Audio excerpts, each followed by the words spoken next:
E aí galera, beleza? A partir de agora você está no seu canal do YouTube, no meu canal do YouTube, Professor Antônio, em busca da história. Tranquilo? Como prometido, estaria formulando 10 questões aí para o 7º ano de História. O conteúdo já foi dado, que foi a centralização do poder na Idade Moderna, novas formas de fazer política e economia. Foi a Era dos Reis, tranquilo? Então vamos começar. E vai ser em ritmo de locução de futebol, tranquilo? Vamos lá então, galerinha, vamos nessa. Vou lá já para a primeira. Eu vou te apresentar algumas imagens lá na prova, lá que você vai perceber, dos reis, né? Isso aqui é a rainha da Inglaterra, mas estarei te mostrando outras imagens de outros reis, rei da França, rei da Espanha, tranquilo? Bem básico mesmo, é questão básica. E vou pedir para você fazer a leitura dessa imagem. Por exemplo, vou colocar um texto motivador. As pinturas que representam as imagens dos reis servem para muitas coisas além de simplesmente retratá-los, e elas podem também transmitir ideias e mensagens sobre eles. Com isso em mente, faça o que se pede no exercício a seguir. Aí vou para a primeira, você vai fazer por extenso, beleza? De acordo com as imagens acima, cite os objetos que se destacam na rainha e no rei retratados no quadro, tranquilo? Você vai retratar os símbolos, as roupas deles, as vestes, o cedro, a espada, o globo, tranquilo? O cachorro, se estiver junto com ele, você sabe que naquela época os nobres, os reis, tinham seu cachorro de caça, né? E todos esses bens, essas roupas que eles usavam, a coroa, tudo isso mostrava poder, entendeu? Por exemplo, o cetro mostrava era pleno domínio sobre a função que ele exercia, tranquilo? Então, você vai só relatar os símbolos importantes retratados na foto aí, na pintura dos reis, tranquilo? Bem básico. Vou para a segunda. Com base nas aulas de história, nos conhecimentos que possui sobre o tema enfocado, qual é o mais famoso símbolo de um rei? Esse é moleza, sempre falei, né? A coroa, galera, a coroa.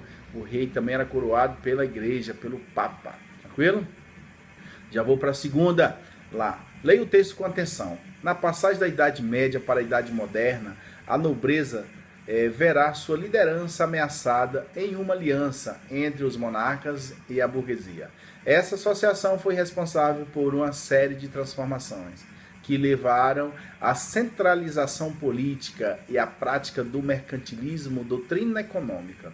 Esses dois fenômenos são essenciais para a compreensão de algumas características políticas e econômicas de um novo sistema de organização social, o capitalismo adotado por nossa sociedade atual. Eu vou perguntar para você, com base no texto, explica com suas palavras o que é uma centralização política. Galera, a centralização política é centralizar o poder político na mão de uma pessoa ou de um grupo pequeno de pessoas.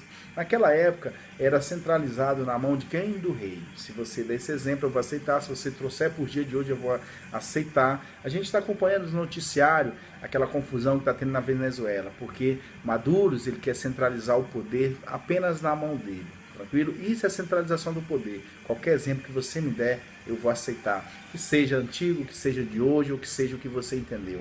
É a centralização do poder na mão de uma pessoa, ou de um grupo de pessoas, ou na mão do rei. Na época da Idade Moderna, era na mão do rei.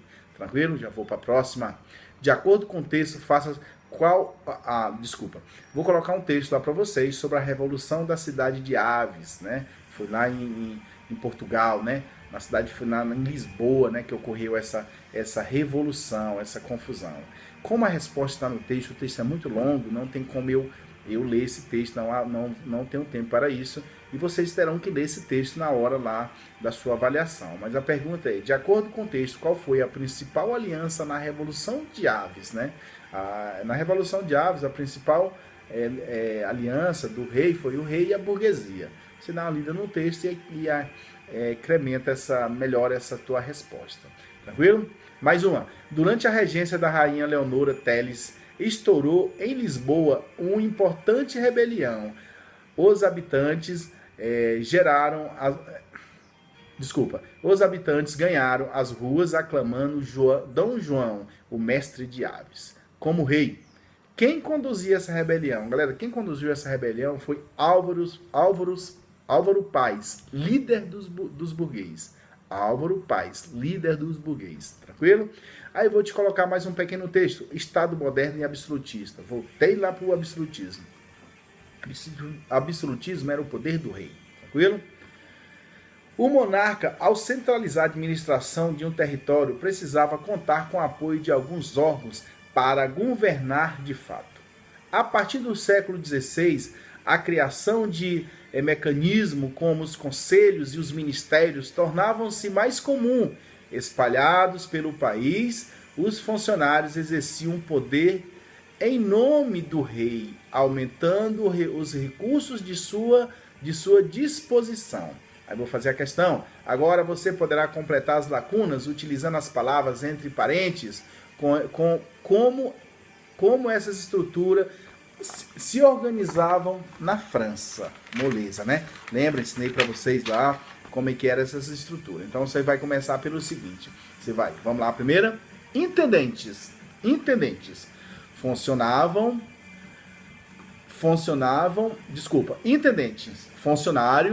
que representavam o rei em cada uma das províncias.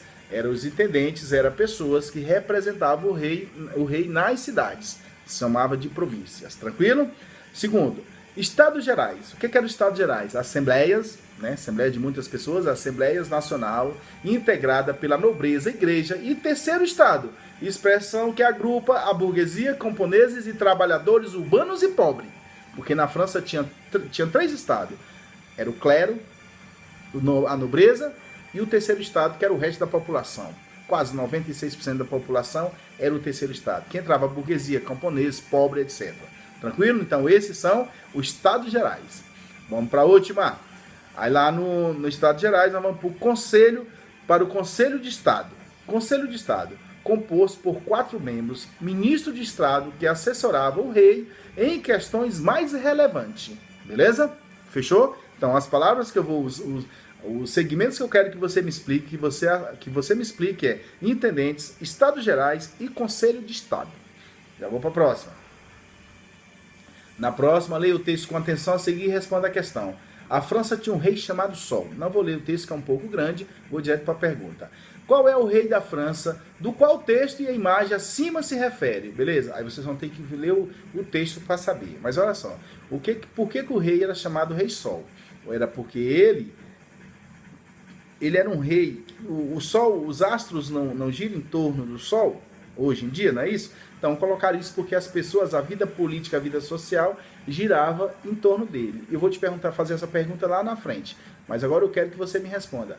Qual o rei da França, do qual o texto acima se refere? O Rei Sol da França era o Luís XIV. Beleza? Vamos lá. Aí vou para a última. Vou para as 2 últimas. Leia o texto com atenção, a seguir responda a questão 8 e 9. A teoria do poder divino. Galera, o texto também é um pouco grande, mas eu vou ler aqui.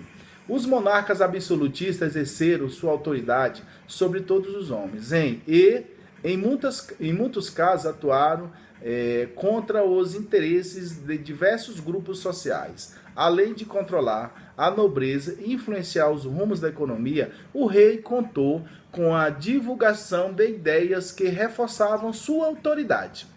Nesse sentido, surgia no século XVII autores que se debruçaram no sentido de justificar teoricamente esses princípios da autoridade.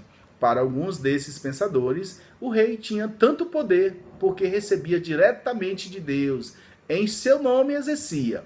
Segundo sua teoria, o governante só era responsável perante a Deus e perante a história, não perante o seu povo. Ou seja, podia governar sem dar satisfação a ninguém. Que coisa, hein? Que merda, enfim. Vamos lá. Questão. Responda com suas palavras, segundo o texto acima, quais as relações que se estabeleciam entre o Deus e o rei. Beleza? Então, você vai me ler o texto, está no texto, qual é essa relação. Ele só tinha a obrigação de prestar conta com Deus, não com o povo.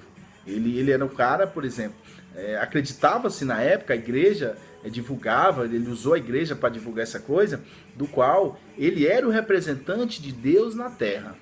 tranquilo? E ele governava e não tinha que dar satisfação ao povo, mas sim somente para Deus, beleza? Como é que esse dito cujo conversava com Deus desse jeito? E Deus dava essa autoridade para ele? Você vai falar com suas palavras, beleza? Você vai ler o texto e vai falar com suas palavras. Se quiser usar as minhas, mas eu prefiro que você use as suas, beleza? Deu para entender qual era a função dele? Governar em nome de Deus. Ele era o representante de Deus. Ele só prestava conta com Deus, beleza? Então vamos lá. Vou para a última. Agora é a última. A última, cadê? A última. Cadê a última? Beleza. Marca alternativa. Não é a última não. Vou fazer mais duas. Marca alternativa que indique. Não, deixa eu ler o texto motivador. Texto motivador. Ainda hoje existe países que o sistema de governo legitima seu governante com base no poder em Deus. Em um Deus. Nota-se que esse país existe uma estrutura política na qual condução dos assuntos públicos tem interferência religiosa, que muitas vezes adquire o poder de lei. Marque a alternativa que indica países que baseiam-se seus governos em religião. Galera, você vai me indicar uma questão. Aqui você vai. Hoje aqui de cara posso falar para você aqui, ó. Hoje você tem o Irã, Arábia Saudita, o Vaticano, tranquilo? Então fechou. Vou pro último. Por que Luís XIV era denominado o Rei Sol, galera? Ele era denominado o Rei Sol porque centralizava a vida social e política da França em torno de si. O Rei Sol era o rei da França, Luís XIV. Foi quem iniciou a construção, quem mandou construir o Castelo de Versalhes. Tranquilo? O Castelo de Versalhes fica no subúrbio de Paris, né?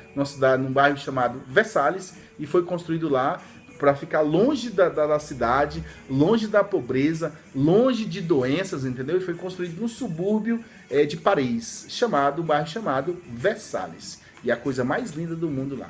Tranquilo? Fiz as 10 questões, espero ter ajudado. Estude, assista o vídeo, escreva, reescreva, tranquilo? Para você gabaritar sua prova, não justifique. Tranquilo? Inscreva-se, participe. Você faz a história, eu apenas conto a história. Professor Antônio, em busca da história. Valeu, galera. Fui!